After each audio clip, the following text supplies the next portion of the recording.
মধ্যপ্রাচ্যে যখন ক্ষেপণাস্ত্রের শব্দে আকাশ ভারী, তখন সবচেয়ে বেশি আলোচনায় এসেছে একটি দেশের নীরবতা।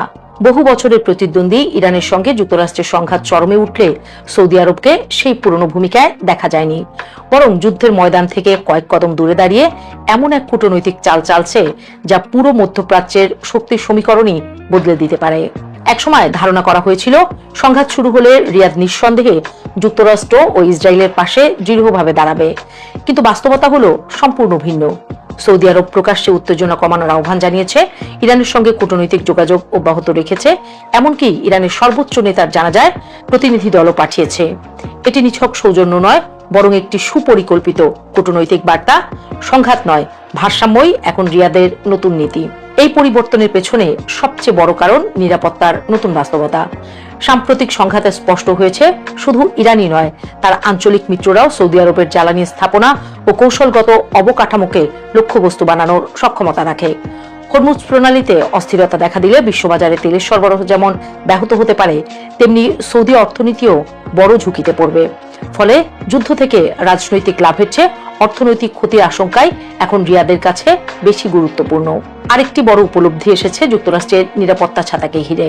কয়েক দশক ধরে ওয়াশিংটনের ঘনিষ্ঠ মিত্র হওয়া সত্ত্বেও সাম্প্রতিক পরিস্থিতি সৌদি নেতৃত্বকে বুঝিয়ে দিচ্ছে, বিপুল অস্ত্র কেনা কিংবা সামরিক চুক্তি কোনো দেশের শতভাগ নিরাপত্তার নিশ্চয়তা দেয় না।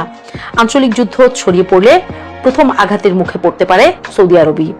এর সঙ্গে যুক্ত হয়েছে দেশের অভ্যন্তরীণ অগ্রাধিকারের পরিবর্তন। যুবরাজ মোহাম্মদ বিন সালমানের ভিশন 2030 কেবল অর্থনৈতিক সংস্কার নয়, এটি সৌদি আরবকে তেল নির্ভর অর্থনীতি থেকে আধুনিক বিনিয়োগ, প্রযুক্তি ও পর্যটন কেন্দ্রিক রাষ্ট্রে রূপান্তরের মহাপরিকল্পনা। আর মেগা প্রকল্প কিংবা বিদেশি বিনিয়োগ টিকিয়ে রাখতে সবচেয়ে বেশি প্রয়োজন স্থিতিশীলতা।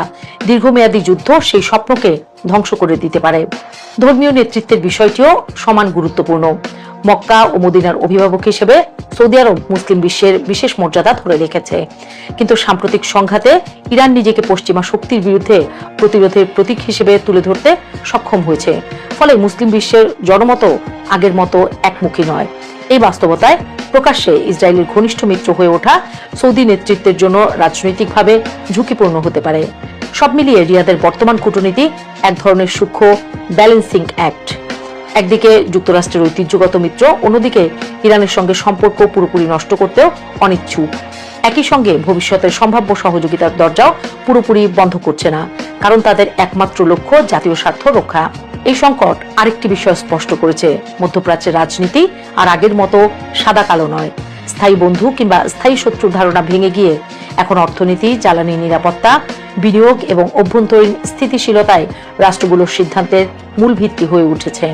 তাই সৌদি আরবের এই নীরবতা দুর্বলতা নয়, বরং এখন একটি পরিণত কৌশলের প্রতীক।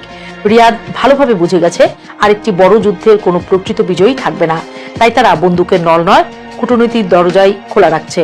হয়তো সেই কারণে আগামী দিনের মধ্যপ্রাচ্যের সবচেয়ে বড় খবর নতুন কোনো যুদ্ধ নয়, বরং নতুন কোনো সমঝোতা। আর সেই সমঝোতার কেন্দ্রবিন্দুতে থাকতে পারে সৌদি আরবের এই নীরব কিন্তু অত্যন্ত তাৎপর্যপূর্ণ কূটনীতি।